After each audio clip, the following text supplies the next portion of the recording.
بسم اللہ الرحمن الرحیم۔ السلام علیکم ناظرین، شام کی چائے کی آج کی نشست میں جو کہانی ہم آپ کے لیے لے کے حاضر ہوئے ہیں اس کا عنوان ہے خالد بن ولید۔ کہانی کے مصنف کا نام ہے الماس ایم۔ آئیے اس کی قسط نمبر 16 سنتے ہیں۔ ابن حاتم کی شرمندگی اپنی جگہ درست تھی۔ گمنام نے اسے منگنی کا مشورہ دیا تو اس نے مان لیا، مگر سوال یہ پیدا ہوا کہ اگر نہنا کے والدین نے شادی کی تاریخ مقرر کرنے پر زور دیا تو کیا کریں گے؟ اس وقت گمنام نے یہ تجویز پیش کی کہ شادی کی تقریب کو 1-2 سال کے لیے ٹال دیا جائے۔ ممکن ہے کہ اس وقت تک مسلمان اتنی طاقت حاصل کر لیں کہ وہ سر اٹھا کے چل سکیں، اور یہی ابن حاتم کی قسم تھی۔ بس گمنام نے ابن حاتم کو مصلحت سے کام لینے کا مشورہ دیا اور شادی کو فتح مکہ سے منسلک کر دیا۔ یہاں تک تو خیر غنیمت تھا، لیکن گمنام کا یہ کہنا بالکل غلط تھا کہ مشرکین مکہ مدینہ پر حملہ کرنے والے ہیں۔ اس وقت اس بات کا کوئی امکان نہ تھا۔ مشرکین مکہ تو اپنے جھگڑوں میں الجھے ہوئے تھے۔ عرب قبائل کے لوگ تیزی سے اسلام قبول کر رہے تھے، اور جو اسلام قبول کرتا سیدھا مدینہ منورہ کا رخ کرتا۔ معاہدہ حدیبیہ کی وہ شرط جس میں یہ تھا کہ مکہ سے مسلمان ہو کر مدینہ جانے والے کو حضرت صلی اللہ علیہ وآلہ وسلم واپس مکہ بھیج دیں گے، خود مشرکین کے کہنے پر منسوخ کر دی گئی تھی۔ اس لیے اب تو جو مسلمان ہو گیا وہ ہو گیا۔ مشرکین مکہ نہ تو اسے سزا دے سکتے تھے، نہ گرفتار کر سکتے تھے، اور نہ ہی کسی اور طریقے سے مدینہ جانے سے روک سکتے تھے۔ بس گمنام کا یہ کہنا کہ مکہ والے مدینہ پر حملہ کرنے کے لیے پر تول رہے ہیں بالکل بے بنیاد تھا۔ یہ بات کہنے کے لیے گمنام نے نہ تو ابن حاتم سے مشورہ کیا تھا اور نہ ہی کسی دوسرے ساتھی کو بتایا تھا۔ یہ بات خالصتاً اس کی اپنی اختراع تھی، مگر یہ ایک ایسا خوبصورت بہانہ تھا جس کا کسی کے پاس کوئی جواب نہ تھا۔ نہنا کے والدین تو اس پر فوراً ہی ایمان لے آئے تھے، اور انہوں نے اسی وقت سے فتح مکہ کی دعائیں مانگنا شروع کر دی تھیں۔ بعض اوقات اتفاقات بہت دلچسپ ہوتے ہیں۔ گمنام کی وہ بات جس کا سر تھا نہ پیر، جس کی وجہ سے ابن حاتم خود اپنے آپ سے شرمندہ ہو گیا تھا، وہی اب حقیقت بنتے دکھائی دینے لگی۔ مکہ اور مدینہ والوں میں جنگ کا بظاہر کوئی امکان نہ تھا، مگر اس دوران ایک واقعہ پیش آیا کہ عرب کی فضاؤں پر اچانک جنگ کے بادل منڈانے لگے۔ قصہ یہ ہوا کہ صلح حدیبیہ کی ایک شرط یہ بھی تھی کہ عرب قبائل کو یہ آزادی تھی کہ وہ چاہیں تو قریش مکہ، جن کا سردار ابو سفیان تھا، کے ساتھ دوستی کا معاہدہ کریں، اور چاہیں تو مدینہ کی اسلامی ریاست جس کے سربراہ رسول خدا صلی اللہ علیہ وآلہ وسلم تھے کہ حلیف اور دوست بن جائیں۔ عرب قبائل میں گروہ بندی کی رسم بہت پرانی تھی۔ دراصل ان کی جنگجویانہ سرشت اس بات کا تقاضا کرتی تھی کہ ہر قبیلہ کا سردار یہ چاہتا تھا کہ دوسرے قبائل اس کے حلیف اور دوست بن جائیں، تاکہ اگر جنگ چھڑ جائے تو حلیف قبائل اس کا ساتھ دیں۔ جہاں تک عرب قبائل میں جنگ ہونے کا تعلق تھا تو وہ ہر وقت تیار رہتی تھی، بلکہ خانہ جنگی تو ان کے خمیر میں داخل تھی۔ عربوں کے 2 قبیلے جن کا نام بنو بکر اور بنو خزاعہ تھے، عہد قدیم سے ایک دوسرے کے دشمن چلے آ رہے تھے۔ ان کے درمیان ہر وقت ٹھنی رہتی تھی۔ جب صلح نامہ حدیبیہ ہوا تو عرب قبائل 2 گروہوں میں تقسیم ہو گئے۔ زیادہ قبائل ابو سفیان کے حلیف ہو گئے، اور کچھ نے جن کی نظریں مستقبل پر تھیں حضرت صلی اللہ علیہ وآلہ وسلم کے ساتھ دوستی کا رشتہ قائم کیا اور مسلمانوں کے حلیف ہونے کا اعلان کر دیا۔ قبیلہ بنو بکر کی حال پر نظر تھی۔ اس نے یہ دیکھ کر کہ ابو سفیان کا رعب و دبدبہ اور جنگی قوت مدینہ کی ابھرتی ہوئی اسلامی ریاست سے زیادہ ہے، ابو سفیان سے اتحاد کر لیا اور قریش مکہ کا حلیف ہو گیا۔ بنو بکر کے مخالف قبیلہ بنو خزاعہ کو جب معلوم ہوا کہ اس کے دشمن نے ابو سفیان سے دوستی کا معاہدہ کر لیا ہے تو اس نے فوراً حضرت صلی اللہ علیہ وآلہ وسلم کا رخ کیا اور مسلمانوں کا اتحادی ہو گیا۔ بنو خزاعہ کے مسلمانوں کا حلیف ہونے کا ایک سبب یہ بھی تھا کہ بنو خزاعہ کا سردار عمرو بن سالم اپنے دشمن سے زیادہ عقل مند تھا۔ اس نے یہ محسوس کر لیا تھا کہ مدینہ سے ابھرنے والی نئی اسلامی طاقت مستقل طور پر پورے عرب پر چھا جائے گی۔ اس خیال نے بھی اسے حضرت صلی اللہ علیہ وآلہ وسلم سے معاہدہ کرنے پر مجبور کیا تھا۔ عرب اپنے معاہدوں کا بہت پاس کرتے تھے۔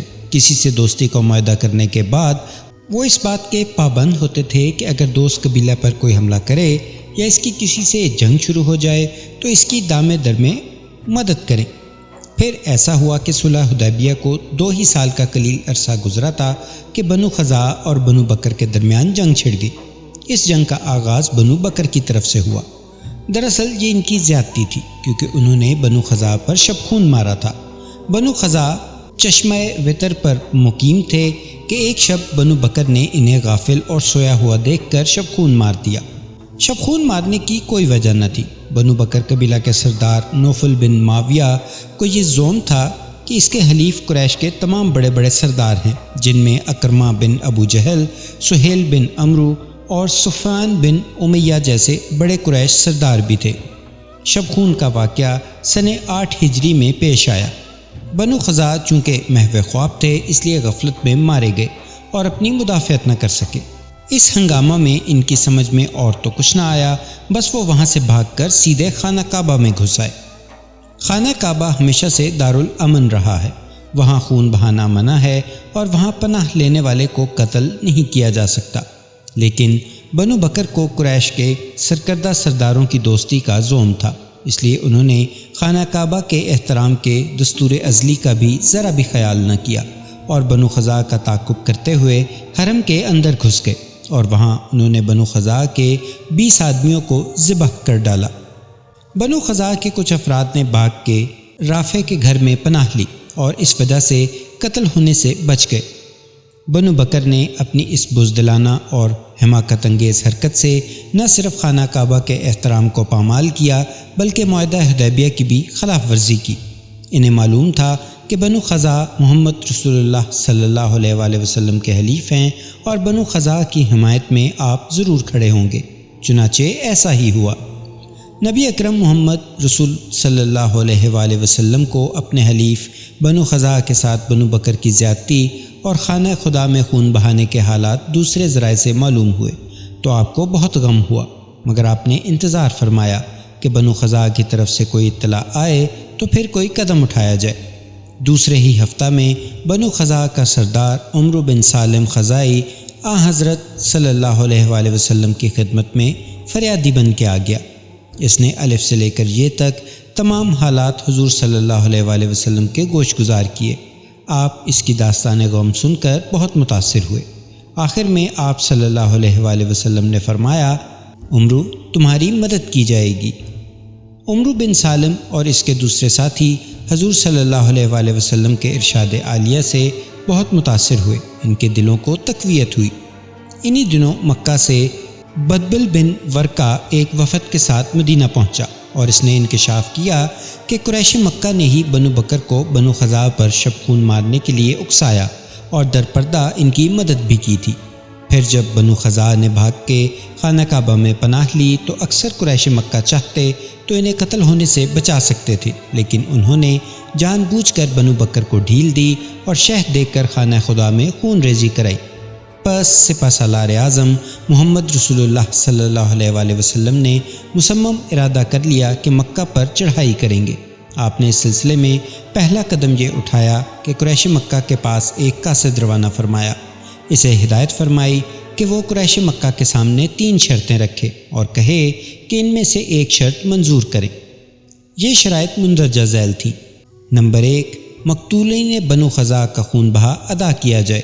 نمبر 2، قریش بنو بکر کی حمایت سے دستکش ہو جائیں۔ نمبر 3، معاہدہ حدیبیہ کو توڑ دیا جائے۔ قاصد نے مکہ پہنچ کے ابو سفیان کے سامنے حضور صلی اللہ علیہ وآلہ وسلم کی تینوں شرائط بیان کی۔ ابو سفیان نے فوراً مجلس مشاورت طلب کی۔ اس مجلس میں وہ قبائل شامل نہ ہوئے جو بنو خزاعہ کے خلاف بنو بکر کی درپردہ مدد کرنے پر سردار قریش سے سخت ناراض تھے۔ جتنے سردار وہاں جمع ہوئے ان کے سامنے قاصد نے حضور صلی اللہ علیہ وآلہ وسلم کی شرائط ایک بار پھر بیان کر دی۔ شرائط سن کر سرداروں پر سناٹا چھا گیا اور کوئی نہ بولا، صرف کرتبہ بن عمر نے کھڑے ہو کر کہا، قریش مکہ کی طرف سے یہ جواب لے جاؤ کہ ہمیں تیسری شرط منظور ہے۔ تیسری شرط صلح نامہ حدیبیہ ختم کر دینے کی تھی، یعنی قریش مکہ اور ریاست مدینہ کے درمیان امن کا معاہدہ منسوخ سمجھا جائے۔ اسلامی قاصد کرتبہ بن عمر کو پہچانتا تھا، اس نے کڑک کر اسے ٹوکا، کرتبہ بن عمر تم بیچ میں بولنے والے کون ہوتے ہو؟ مدینہ کے سردار اعلیٰ نے قریش کے سردار کو پیغام بھیجا ہے، اس کا جواب سردار قریش ہی دے سکتا ہے۔ قاصد کے اس تلخ جواب کو سن کے کرتبہ بن عمر بھڑک اٹھا اور تلوار کھینچ کر قاصد کی طرف بڑھا۔ اس پر ابو سفیان نے اسے ڈانٹا، خبردار کرتبہ، جو تم نے قاصد پر ہاتھ اٹھایا۔ کرتبہ کے قدم رک گئے اور وہ چیخ کے بولا، سردار ابو سفیان، اس معمولی قاصد نے میری توہین کی ہے، میں اسے زندہ نہیں چھوڑوں گا۔ کرتبہ، ابو سفیان نے چیں بجیں ہوتے ہوئے کہا، غلطی تمہاری ہے، میرے ہوتے ہوئے تمہیں قاصد کو کوئی جواب دینے کا حق نہیں۔ کرتبہ آنکھیں نکالتا ہوا اپنی جگہ بیٹھ گیا۔ قاصد نے اپنی بات دہرائی، اے قریش کے سردار اعلیٰ، مدینہ کے سپہ سالار صلی اللہ علیہ وآلہ وسلم نے آپ کے سامنے 3 صورتیں پیش کی ہیں جن کا ذکر میں پہلے کر چکا ہوں، آپ ان میں سے کسی ایک صورت کو منظور فرمائیے۔ ابو سفیان نے افسردہ لہجے میں کہا، شرطیں پھر سے بیان کرو قاصد۔ قاصد نے دوبارہ شرطیں بیان کی، اے سردار قریش، پہلی شرط یہ ہے کہ بنو خزاعہ کے مقتولین کا خون بہا ادا کیا جائے۔ دوسری شرط یہ ہے کہ قریش بنو بکر کی حمایت سے ہاتھ کھینچ لیں۔ تیسری اور آخری شرط یہ ہے کہ معاہدہ حدیبیہ کو توڑ دیا جائے۔ ابو سفیان فکر مند ہو گیا، اس کی سمجھ میں نہ آتا تھا کہ کون سی شرط منظور کرے۔ پہلی شرط خون بہا ادا کرنے کی تھی، 20 خزائی مارے گئے تھے، ان کا خون بہا بھی بہت زیادہ بنتا تھا۔ پھر سوال یہ تھا کہ خون بہا کون ادا کرے؟ خون تو بنو بکر نے بہایا تھا، اور مجلس میں ان کا جو نمائندہ حاضر تھا اس نے صاف الفاظ میں ابو سفیان سے کہہ دیا تھا کہ اس کا قبیلہ نہ خون بہا ادا کر سکتا ہے اور نہ خون بہا تسلیم کرتا ہے۔ دوسری شرط میں قریش کو بنو بکر کا ساتھ چھوڑنا تھا، یہ بھی کسی طرح منظور نہیں کیا جا سکتا تھا، اس لیے کہ بنو بکر قریش کا حلیف قبیلہ تھا اور کسی کو حلیف بنا کے اسے چھوڑنا عربوں کے رسم و رواج کے خلاف تھا۔ تیسری شرط پہلی 2 شرطوں سے بھی زیادہ سخت تھی، اسے منظور کرنے کا مطلب یہ تھا کہ مکہ اور مدینہ ایک بار پھر حالت جنگ میں آ جائیں۔ قاصد رسول تنگ آ کے اپنی جگہ کھڑا ہو گیا، اے سردار قریش، میں آپ کے جواب کا زیادہ دیر انتظار نہیں کر سکتا، اس نے تلخی سے کہا، مجھے واپس جانے کی اجازت دی جائے۔ آپ کی یہ خاموشی ظاہر کرتی ہے کہ آپ کرتبہ بن عمر کے جواب سے مطمئن ہیں۔ میں مدینہ جا کر سپہ سالار اعظم محمد صلی اللہ علیہ وآلہ وسلم سے کہہ دوں گا کہ قریش مکہ نے صلح حدیبیہ کو توڑنا منظور کیا ہے۔ ابو سفیان نے بڑی فکر مند نظروں سے اپنے سرداروں کو دیکھا، پھر مزمحل لہجے میں ان سے دریافت کیا، اے قریش مکہ کے حلیفو، کیا تم کرتبہ بن عمر کی رائے سے اتفاق کرتے ہو اور کیا معاہدہ حدیبیہ کو ختم کر دینا چاہتے ہو؟ ہاں، ہمیں معاہدہ صلح حدیبیہ کو توڑنا منظور ہے۔ یہ آواز اسی کرتبہ بن عمر کی تھی جس نے پہلے بھی تیسری شرط منظور کرنے کا اعلان کیا تھا۔ کرتبہ بن عمر کے علاوہ کسی اور سردار نے اس کی موافقت یا مخالفت میں کوئی آواز بلند نہ کی۔ آخر ابو سفیان کو اعلان کرنا پڑا، ہم تیسری شرط منظور کرتے ہوئے معاہدہ حدیبیہ کی تنسیخ اور اس کے خاتمے کا اعلان کرتے ہیں۔ سردار مدینہ کو ہمارا یہی جواب ہے۔ قاصد رسول نے مزید کسی بات کا انتظار نہ کیا، وہ مجلس سے اٹھ کے باہر آیا، گھوڑے پر سوار ہوا اور مدینہ کی طرف روانہ ہو گیا۔ مگر قاصد کے روانہ ہوتے ہی ابو سفیان کی مجلس کا رنگ بگڑ گیا اور جن زبانوں پر تالے پڑے ہوئے تھے وہ جیسے ایک دم آزاد ہو گئیں۔ ایک قبیلہ کا سردار بولا، ہم نے صلح نامہ ختم کر کے اچھا نہیں کیا۔ دوسرے قبیلے کے سردار نے تائید کرتے ہوئے کہا، معاہدہ ختم کر کے ہم نے بہت بڑی غلطی کی ہے۔ تیسرے قبیلے کے سردار کا لہجہ زیادہ تلخ تھا، سردار ابو سفیان، آپ نے صلح نامہ حدیبیہ کا توڑ کر ہمارے تجارتی راستوں کو بند کر دیا ہے، ہم اب ملک شام کو کوئی تجارتی قافلہ نہیں بھیج سکتے، وہ راستہ پھر غیر محفوظ ہو گیا ہے۔ ایک اور سردار نے کہا، ہم نے بنو بکر کا ساتھ دے کر بڑی غلطی کی ہے۔ ایک اور سردار نے خیال ظاہر کیا، بنو بکر کو خون بہا دے کر جان چھڑا لینی چاہیے تھی، جنگ کو دعوت دینا کوئی عقل مندی نہیں۔ ابو سفیان جھنجھلا گیا، آپ سب کے سب اعتراض کر رہے ہیں، اس نے غصہ سے سرخ ہو کے کہا۔ قاصد کے سامنے سب منہ بند کیے بیٹھے رہے، معاہدہ حدیبیہ تو اب ٹوٹ چکا، اس کے نتیجے کا انتظار کرو۔ نتیجہ تو صاف ظاہر ہے، ایک قدر عقل مند قریش نے تبصرہ کیا، مدینہ والے ہم پر حملہ کریں گے اور تمام اگلے پچھلے بدلے لیں گے۔ ہم نے معاہدہ 10 سال کے لیے کیا تھا تاکہ اپنے حالات درست کریں، اب یہ ہماری بدقسمتی ہے کہ معاہدہ 2 سال بعد ہی ٹوٹ گیا ہے۔ پھر اب کیا کرنا ہے؟ ایک سردار نے سوال کیا۔ کرنا کیا ہے؟ ابو سفیان نے جواب دیا، جنگ کی تیاری کرو، مسلمان مکہ پر حملہ ضرور کریں گے۔ نہیں سردار، ہم اس وقت جنگ نہیں کر سکتے، ایک سردار نے کہا۔ آپ معاہدہ کو مت توڑیے۔ معاہدہ تو ٹوٹ چکا، ابو سفیان نے افسردگی سے کہا۔ مدینہ کا قاصد واپس جا چکا ہے، اب کچھ نہیں ہو سکتا۔ یہ بہت برا ہوا سردار، اسی سردار نے کہا۔ آپ حالات کو سنبھالنے کی کوشش تو کیجیے، آپ خود مدینہ جائیے اور معاہدہ کو منسوخ ہونے سے بچا لیجیے۔ ہاں سردار، آپ خود مدینہ جائیے، ایک اور سردار نے کہا۔ ابھی تازہ بات ہے، آپ مدینہ جا کے بات کریں گے تو معاملات ٹھیک ہو جائیں گے۔ گفتگو طول کھینچتی گئی، صبح سے شام ہو گئی مگر کوئی فیصلہ نہ ہو سکا۔ ابو سفیان نے مجلس برخاست کرتے ہوئے اعلان کیا، یہ بہت اہم مسئلہ ہے، آپ لوگ اس پر خوب غور کیجیے، کل پھر اسی سلسلے میں بات ہوگی اور کوئی متفقہ فیصلہ کیا جائے گا۔ ایک روایت کے مطابق کرتبہ بن عمر کو لوگوں نے بڑی لعنت ملعنت کی کہ اس نے ایک غلط بات کہہ کر صلح نامہ حدیبیہ منسوخ کرا دیا۔ دوسرے دن کی مجلس میں زیادہ دیر گفتگو نہ ہوئی، ہر سردار اپنی جگہ جیسے سہما ہوا تھا۔ ابو سفیان نے ان کی رائے مانگی تو تمام سرداروں کی ایک ہی رائے تھی کہ صلح حدیبیہ کو ٹوٹنے نہ دیا جائے۔ اس سلسلے میں نہ کسی نے کوئی سبب بیان کیا اور نہ ابو سفیان نے کسی سے سبب و جواز دریافت کیا۔ سب کے دلوں میں ایک چور سا بیٹھا تھا اور وہ چور تھا مدینہ کی ابھرتی ہوئی اسلامی ریاست کا۔ یہ فیصلہ بھی ہوا کہ خود قریش سردار ابو سفیان مدینہ جائے اور اس بگڑی ہوئی بات کو سنوار کر آئے، بلکہ صلح حدیبیہ کی تجدید کر کے لوٹے۔ مدینہ میں رسالت مآب صلی اللہ علیہ وآلہ وسلم کا قاصد واپس پہنچ چکا تھا۔ اس نے حضرت کو صاف الفاظ میں بیان کر دیا تھا کہ مشرکین مکہ نے تیسری شرط یعنی صلح نامہ حدیبیہ منسوخ کرنا منظور کیا ہے۔ اس اطلاع سے رسالت مآب صلی اللہ علیہ وآلہ وسلم کو سکون حاصل ہوا۔ مدینہ کے انصار اور خصوصیت سے مہاجرین ایک عرصہ سے حضور صلی اللہ علیہ وآلہ وسلم سے تقاضا کر رہے تھے کہ انہیں کسی صورت مکہ کی زیارت کی اجازت بلکہ عام اجازت دی جائے۔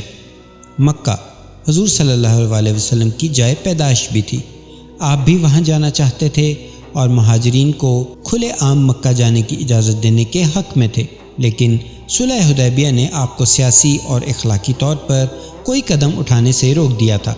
مگر اب جب کہ مشرکین نے خود ہی صلح نامہ ختم کر دیا تھا تو پھر حضور کے کسی اقدام پر کوئی پابندی نہ رہ گئی تھی۔ چنانچہ قاصد سے اطلاع پاتے ہی حضرت صلی اللہ علیہ وآلہ وسلم نے در پردہ فوجی تیاری کا حکم دے دیا اور خاص صحابہ اکرام کو مطلع کر دیا کہ آپ بہت جلد مکہ پر فوج کشی کا ارادہ رکھتے ہیں۔ مکہ پر فوج کشی اسلام کی تاریخ کا اہم ترین واقعہ ہے، کیونکہ مکہ ہی دراصل اسلام کے فروغ کے لیے وہ عظیم منبع تھا جسے جاری کیے بغیر اسلام کی کرنیں عرب اور بیرون عرب نہیں پہنچ سکتی تھیں۔ مکہ پر فوج کشی کے دو اسباب بیان کیے گئے ہیں، مذہبی اور سیاسی اور تجارتی۔ اس کا مختصر حال کچھ اس طرح ہے۔ خانہ کعبہ مسلمانوں کا قبلہ ہے، اسے حضرت ابراہیم نے اپنے بیٹے حضرت اسماعیل کی مدد سے تعمیر کیا تھا۔ تاریخ بتاتی ہے کہ کعبہ کی پہلی بنیاد حضرت آدم علیہ السلام نے رکھی تھی، لیکن ان کے بعد امتداد زمانہ سے یہ نشان مٹ گیا تھا۔ پھر لاکھوں سال بعد جب حضرت ابراہیم کو خانہ کعبہ تعمیر کرنے کا حکم ہوا تو جبریل نے اس مقام کی نشاندہی کی جہاں پر اللہ کا یہ پہلا گھر تعمیر ہوا تھا۔ جبریل کی نشاندہی اور پرانی بنیاد کو رہنما بنا کر حضرت ابراہیم نے کعبہ کی تعمیر نو کی تھی، مگر خدا کے اس پہلے گھر کو جسے اس ذات واحد کی عبادت کے لیے بنایا گیا تھا، مشرکین مکہ نے ایک بت خانہ میں تبدیل کر دیا تھا۔ اس کے اندر 360 بت رکھے تھے اور جہاں ان بتوں کی پرستش ہوتی تھی۔ چنانچہ جب تک ان بتوں سے خانہ خدا کو پاک نہ کیا جاتا، اس وقت تک فروغ دین اسلام ممکن نہ تھا۔ مکہ پر فوج کشی کا دوسرا سبب اقتصادی اور تجارتی تھا۔ زمانہ قدیم ہی سے مکہ عربوں کا مذہبی، سیاسی اور تجارتی مرکز تھا۔ مکہ کے قریب ہی عکاظ کا وہ میدان تھا جہاں عربوں کا سب سے بڑا تجارتی اور مذہبی میلہ لگتا تھا۔ اس میلے میں عربوں کا ہر قبیلہ شریک ہونا اپنا فرض سمجھتا تھا۔ چونکہ قریش مکہ خانہ کعبہ کے متولی تھے، اس لیے تمام قبائل عرب انہیں تکریم و تعظیم کی نظر سے دیکھتے اور اپنا مذہبی پیشوا سمجھتے تھے۔ پہلے بیان کیا جا چکا ہے کہ ہر عرب قبیلے کا اپنا ایک شاعر ہوتا تھا۔ یہ شاعر عکاظ کے میلے میں اپنے قبیلے کی تعریف و توصیف میں زمین و آسمان کے قلابے ملاتے تھے اور ایک دوسرے پر فوقیت حاصل کرنے کی کوشش کرتے تھے، مگر مکہ اور قریش مکہ کا انہیں اس قدر احترام ملحوظ ہوتا کہ ہر شاعر جب اپنے قبیلے کے کسی وصف اور خوبی کو بانس پہ چڑھا کے بیان کرتا تو پہلے یہ کہہ دیتا تھا کہ سوائے قریش کے، یعنی قریش کے مقابلے کا اور کوئی قبیلہ نہ تھا۔ مگر طلوع اسلام، جنگ بدر، احد اور خندق نے حالات تبدیل کر دیے، اور سب سے بڑھ کر صلح حدیبیہ نے قریش مکہ کی مذہبی، سیاسی، تجارتی عظمت کو ہلا کے رکھ دیا تھا۔ عرب قبائل کی طاقت تقسیم ہو گئی تھی، اور اب مکہ کے مقابلہ میں مدینہ کو بھی ایک مذہبی اور سیاسی قوت حاصل ہو گئی تھی۔ چنانچہ اب ضرورت اس بات کی تھی کہ مسلمان مکہ پر قبضہ کر کے خانہ کعبہ کو بتوں سے پاک کریں اور قریش کے مکہ میں مذہبی زوم کو ہمیشہ کے لیے ختم کر دیں۔ پھر وہ مہاجرین تھے جنہیں اپنے جائے پیدائش اور وطن کو چھوڑے ہوئے ایک عرصہ گزر گیا تھا، اور وہ چاہتے تھے کہ مکہ جائیں تو اب فاتحہ نہ جائیں۔ یہ وجوہات تھیں جن کی بنا پر صلح حدیبیہ کے خاتمے پر حضرت صلی اللہ علیہ وآلہ وسلم نے مکہ پر فوج کشی کا فیصلہ کیا۔ جب اللہ تعالیٰ نے چاہا کہ مکہ اس کے حقیقی وارثوں کے ہاتھوں میں دیا جائے تو اس نے اس کے اسباب پیدا کر دیے، جن میں سب سے بڑا سبب مشرکین مکہ کا صلح حدیبیہ کو توڑ دینا تھا۔ مشرکین کو اپنی غلطی کا احساس اسی دن ہو گیا تھا جس دن انہوں نے قاصد رسول کو جواب دے کر واپس کر دیا تھا۔ قاصد کے واپس جاتے ہی ان میں خوب بحث مباحثہ ہوا، پھر بات تو میں سے بڑھ کر نوک جھونک تک پہنچ گئی تھی۔ وہ تو کچھ سمجھدار لوگوں نے درمیان میں پڑھ کر جھگڑا نمٹا دیا، ورنہ ان میں خانہ جنگی شروع ہونے میں کوئی رکاوٹ نہ تھی۔ مشرکین مکہ کا اختلاف اور جھگڑا اس طرح طے پایا تھا کہ مشرکین کے سردار اعلیٰ یعنی ابو سفیان کو خود مدینہ جانا چاہیے، اور وہاں جا کر وہ سردار مدینہ رسول خدا صلی اللہ علیہ وآلہ وسلم سے عرض کرے کہ جو جواب مدینہ بھجوایا گیا ہے یعنی صلح نامہ کی تنسیخ، اسے غلط سمجھا جائے اور اس کی بجائے پہلی شرط قابل قبول سمجھی جائے۔ قریش کے سرداروں نے ابو سفیان سے یہ بھی درخواست کی کہ وہ اس صلح کی اثر نو تجدید کر کے آئے تاکہ آئندہ کوئی بکھیڑا نہ شروع ہو سکے۔ اس کے ساتھ ہی ابو سفیان 20 عدد خزائی مقتولین کا خون بہا ادا کرنے کا پکا وعدہ کر کے آئے۔ پس ابو سفیان اپنی غلطی تسلیم کرنے اور تجدید معاہدہ کی آرزو لے کر بھاگم بھاگ مدینہ پہنچا، مگر وہاں یہ بات پوری طرح مشہور ہو چکی تھی کہ مشرکین مکہ نے صلح نامہ حدیبیہ کو منسوخ کر دیا ہے، اور جناب رسالت مآب صلی اللہ علیہ وآلہ وسلم نے ابو سفیان کے اس جواب کا اعلان مسجد نبوی میں کر دیا تھا۔ اس کے ساتھ ساتھ سرداران فوج کو خفیہ طور پر جنگی تیاریاں شروع کرنے کا حکم بھی دے دیا گیا تھا۔ رسول خدا صلی اللہ علیہ وآلہ وسلم سے ابو سفیان کا سامنا سر راہ ہوا۔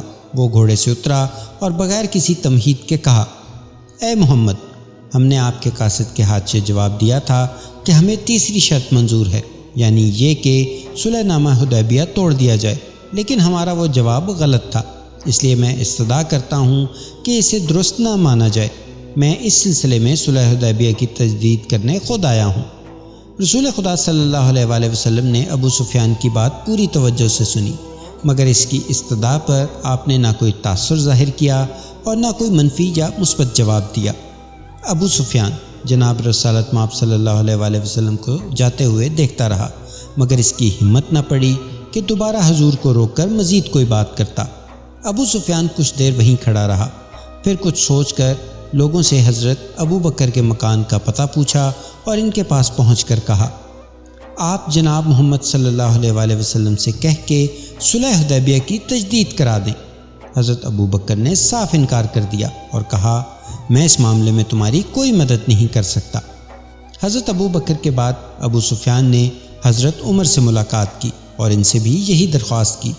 جناب عمر نے بھی اسے نفی میں جواب دیا۔ پھر وہ جناب علی مرتضیٰ کے پاس آیا اور ان سے بھی یہی استدعا کی۔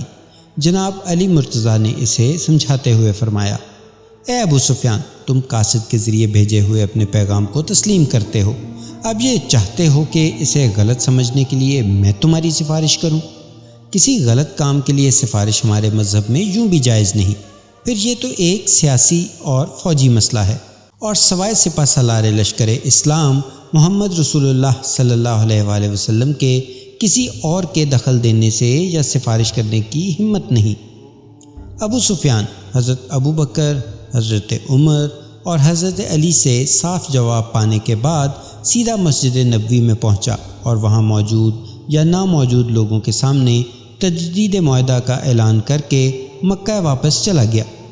ابو سفیان کے جاتے ہی جناب رسالت مآب صلی اللہ علیہ وآلہ وسلم نے اہل مدینہ کو جہاد کی تیاری کا حکم دے دیا، مگر ساتھ ہی یہ تاکید بھی کی کہ اس کی خبر مکہ والوں کو نہ ہونے پائے۔ تو ناظرین، یہ تھی آج کی قسط، امید ہے آپ کو پسند آئی ہوگی۔ انشاءاللہ ملتے ہیں اگلی قسط کے ساتھ۔ اپنا بہت سا خیال رکھیے گا اور اپنے چینل کا بھی۔ اللہ حافظ۔